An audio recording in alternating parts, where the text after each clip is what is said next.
Assassin's Creed Mirage is the latest entry in a series that has long forgotten its roots, but Ubisoft has assured fans that this time, things will be different. Is that true? Has Assassin's Creed gone back to what made it successful in the first place, or is this latest entry another Ubisoft marketing mirage? Before I get into the review, I need to stress that while I won't be spoiling any major plot points, there will be some minor gameplay spoilers, such as what menus look like, different enemies, and different abilities, but all of the footage will be from the first few hours of gameplay. For context, the preview build we saw from a few weeks ago took place about a third into the game. While you don't need to play Assassin's Creed Valhalla to understand the story here, I highly recommend you do. Once again, before we begin, I want to talk about honesty and credibility, and if you don't care about that, you can skip to this point in the video. In my previous Mirage video, where I discussed the preview build Ubisoft allowed me to play, many noted that my attempts at honesty were fruitless because my opinion had already been tainted by receiving special treatment from Ubisoft. I totally get where that sentiment comes from, but I take a different approach to credibility. Basically, there are plenty of things that can influence my opinion, and instead of rejecting every special opportunity in front of me in the name of internet points, I think it's better to express honesty through laying all my cards on the table. I can't provide an objective review, I don't believe any human being can, but I can provide my thoughts and the context surrounding them. So with that said, here's what Ubisoft is kind enough to do for me.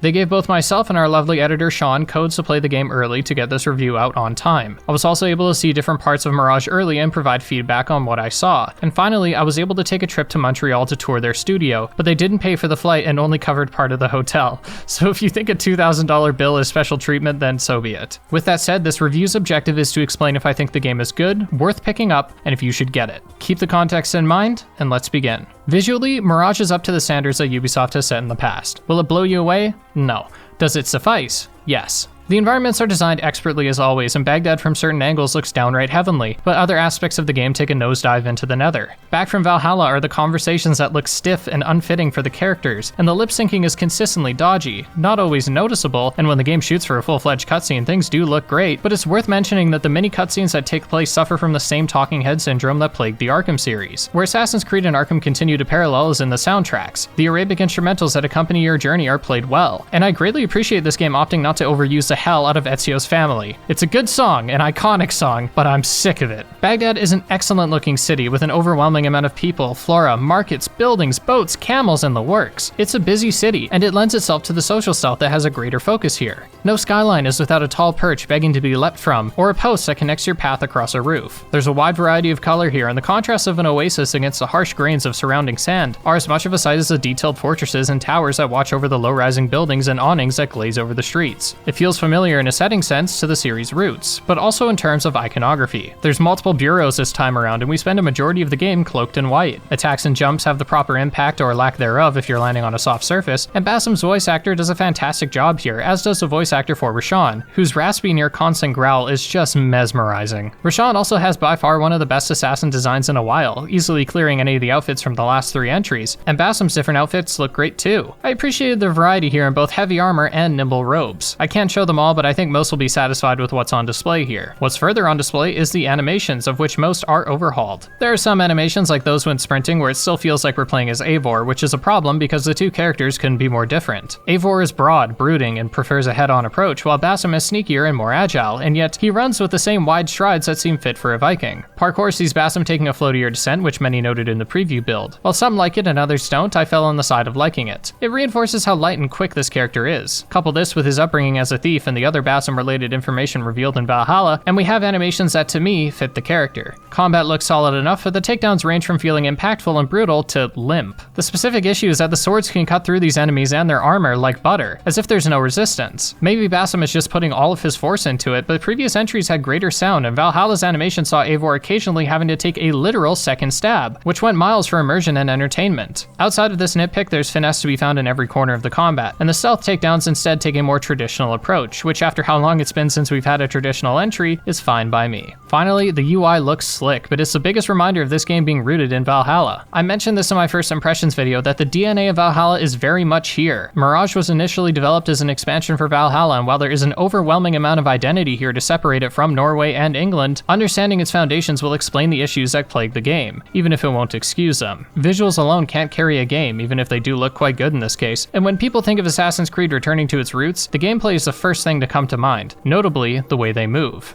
Movement is... I'm sorry. I really wish I could come on here and say that the movement is fixed. Guys, it's like Unity or it's like the Ezio games, and I'm sorry, it's not. I consider myself a fan of the RPG games. I enjoyed Origins, Odyssey, and while I initially disliked Valhalla, I have come to appreciate it more when replaying it in preparation for Mirage. But in all of those games, I took issue with the lack of freedom in the movement. They simplified it to its core and stripped away all of the complexities in, I assume, an attempt to strip back its clunkiness too. Assassin's Creed, especially the further back you go, had controls that were difficult to pick up. Once you figured them out, they felt great, and I personally wouldn't have changed them at all, but there was a consistent sentiment among critics that the controls were clunky, and honestly, that was true. But it was also true that the games provided a freedom unlike any other. When the first 3 RPG games lacked control, it didn't bother me too much because it wasn't needed. There were only so many ways you can scale a mountain, so many ways you can climb a brick wall, a pyramid, or a longhouse. But Mirage has a dense city that is begging to be explored, so you really feel this lack of expression. The issue isn't that I want to use side ejects or wall ejects so I can gatekeep fans who don't use them, or that I can say, oh, look at me, look at how good I am. I want them so I can have more control over my actions, because at the end of the day, control is expression and expression is fun. I want to be allowed to fully engage with the environment, use these rows of pillars and posts not as pathways, but as tools to help me build my own route. The reason I'm harping on this so much here is because the level design is excellent, and there's no room to utilize it. There's still much to enjoy here, and the chases across rooftops were still adrenaline-filled, which is elevated by the game's great score. The design of the world does a heavy lifting here, but it can't stop me from constantly wanting more from the system. I feel like the hardest part about designing good movement is providing ample area for the player to engage with it, and in Mirage there's so much to climb and yet only one way to do so. The hard part is done, why not go all the way? I understand that it is likely tied to Valhalla's engine not being designed for it from the ground up, but the point remains, I wish it was here. Lastly, I felt parkour was more inaccurate here, which I didn't note during my preview session, and I imagine this is due to me playing on the PS5, whereas I played the preview on PC, and I just suck at aiming with the DualSense 5, so I'll chalk this up to a skill issue. I'll dive into this topic more when I eventually do my full critique of the game in a few months, but for now know this: if you were expecting parkour to be anything unlike the last 3 games, then you will be disappointed. With that said, there's a lot to love about this game because the stealth and combat are truly a step forward for multiple reasons. I cannot talk about combat and stealth individually because they support each other beautifully. Basim is a sneaky character. He hides and slinks between sightlines naturally and thus is less equipped in combat. Every aspect of the game encourages you to stick to the shadows, and for those that are interested, there are no damage numbers and every assassination is a one-shot. Stealth initially received some pushback because of the chain assassination, which sees you teleporting from one enemy to another, often over extremely unrealistic distances in a flash to take them all out. At first, I assumed this was a glitch in the Animus, but now I don't know, because the first time you use it, Basim properly reacts to what he did. So maybe he just has superpowers, I don't know. To me, it doesn't really matter. It's totally unrealistic, but given what we know of Basim, it's fine, and if it does bother you, then you never have to use it outside of when you first get it. Any problem in the game can be solved by either using the chain assassination or by more traditional means, like distractions or smoke bombs. I personally used it plenty because it was fun, but again, if it's not for you, then you don't need to. The tools provided to you in the game were fun, and useful in most cases. Specifically, the smoke bombs and throwing knives came in handy most often, though there are even more options here too. What also makes a return is the crowd blending, which marks the first seamless social stealth game we've gotten in a long time. And it is properly used in the missions too, which sees you tailing, stalking, and often pickpocketing from a crowd. It's important to note the tools available because when stealth is encouraged the way it is here, it needs to be deep, and Mirage succeeds in providing that depth. I had more fun striking from the shadows than I've had in years, and it made the tailing missions genuinely enjoyable, which is another thing I haven't said in years. I found most bases that need to be cleared like their own puzzles, where I had to plan out my attack and execute them quickly to avoid detection, this time from AI that is more alert and detects you quickly. I found myself having to properly scout an area from a high point, use my tools sparingly, and when you inevitably mess up, the combat is strong enough to prevent save scumming most of the time. I think the combat strikes a great balance between the RPG games of late and the older counter-focused combat. The biggest change is in difficulty, as attacks come out fast and mistakes are punished hard. Not only does this make combat a more engaging process, but it further encourages stealth, as taking down an entire base from the shadows is significantly easier than slaughtering them loud. And this is doubly true when it feels as though when an enemy detects you, a large portion of the base will too, as guards start blowing their horns and screaming for backup. I did think that the detection was a bit iffy. For example, I would get caught by a guard, quickly kill them, and yet a near minute later I would still be spotted instantly by a guard facing the opposite direction, which was really frustrating. Either way, the combat is good and counter-focused. Enemies have either a red attack, which means you need to dodge, or a white attack, which can be parried. While the flashing lights are appreciated, you will quickly discover that the flash comes out too late for you to react, and thus you need to rely on other visual cues. For example, one-handed sword enemies can always be parried when they swing from their left side, and you must dodge when they swing from their right. Again, I liked having to pay attention more, and once their stagger bar is whittled down, you can instant kill them, with many enemies going down after just 1 or 2 counters. I feel as though combat does little to reinvent the wheel, but I also feel it doesn't have to. do. What is here is good because it pushes the player to stick to its greatest facet, stealth.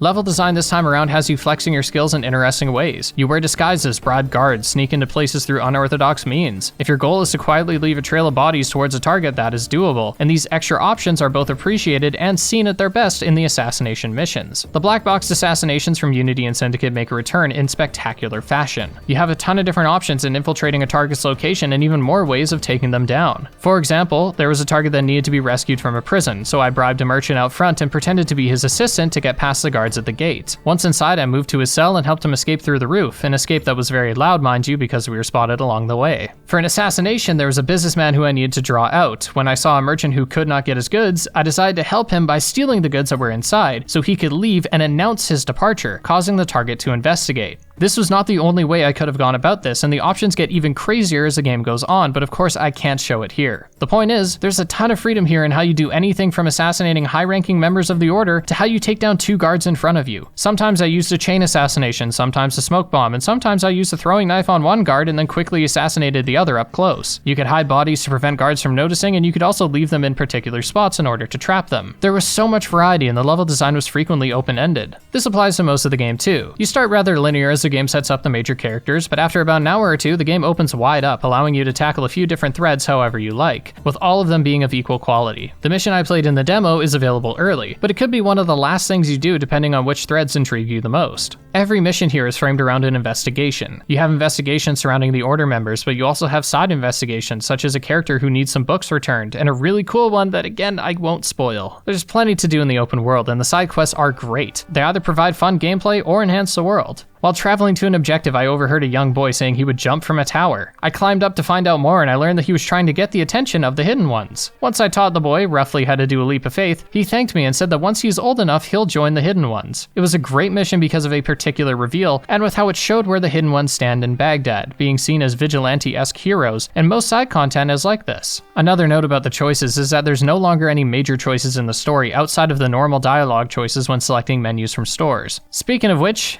there's an Animus store here. Yippee. When I played, there was nothing here, but Lord knows if this game is anything like Valhalla, then they will be sure to keep the coolest looking outfits behind a $9 paywall. There's not much to say, it just sucks. Finally, the story here is well done and not bloated like the last few entries. It focuses on the Order of the Ancients having steeped their roots into Baghdad, and our hidden ones, including their new recruit Basim, having to figure out a way to identify the members, stop their plans, all while Basim fights an inner demon that haunts his dreams. Basim is a particularly likable character this time around, as is his lifelong friend Nihal and Basim's mentor Rashan. The story takes some interesting turns, and there's a pretty impressive twist at the end too, which was appreciated. It felt well written, took itself seriously while also still having some fun, and while the open nature of the second act can make the story feel as though it's jumping around a bit, which staggers the pacing, I overall enjoyed it plenty. I understand that I can't provide too many examples here, but the best I can say is that I like this story more than Odyssey and Valhalla, but not necessarily as much as Origins. Mirage is a shorter game, clocking in at around 12 hours for me to beat the main campaign, and honestly, I felt that was a perfect length. It didn't overstay its welcome, and in fact, once I 100% complete it, which full transparency I have not yet, I still have some collectibles missing, I'll likely play the game again and try different gameplay choices. A final note, performance on the PS5 was pretty solid. I played through the entire game in performance mode and very rarely experienced frame drops, and I imagine the game will run even better after a day one patch, though Jedi Survivor taught me to not rely on it. There were some visual glitches, but nothing that got in the way of gameplay and nothing that isn't the usual Ubisoft fare at this point. When I ended my hour-long Assassin's Creed Valhalla video, I said this: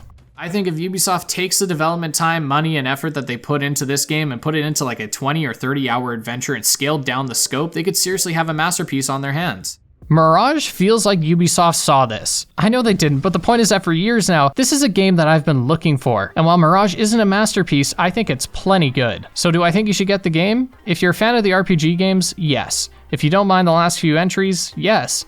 But if you are a die-hard old school fan who particularly loves the parkour, it may not be worth your money. Do keep in mind that this is retailing at a reduced price of $69.99 Canadian and $49.99 American. And to answer the question, is Assassin's Creed back? Not entirely, but Mirage is a colossal leap in the right direction. And if the next game has deeper movement with this same level of care within its combat, stealth, world, and story, I'd say we have a certified masterwork on our hands. As of right now, keeping the recency bias in mind, Mirage is one of the best Assassin's Creed games in a while, and it's clear that Ubisoft Bordeaux know what they're doing. Assassin's Creed Mirage releases on October 5th. Will you be getting it? Why or why not?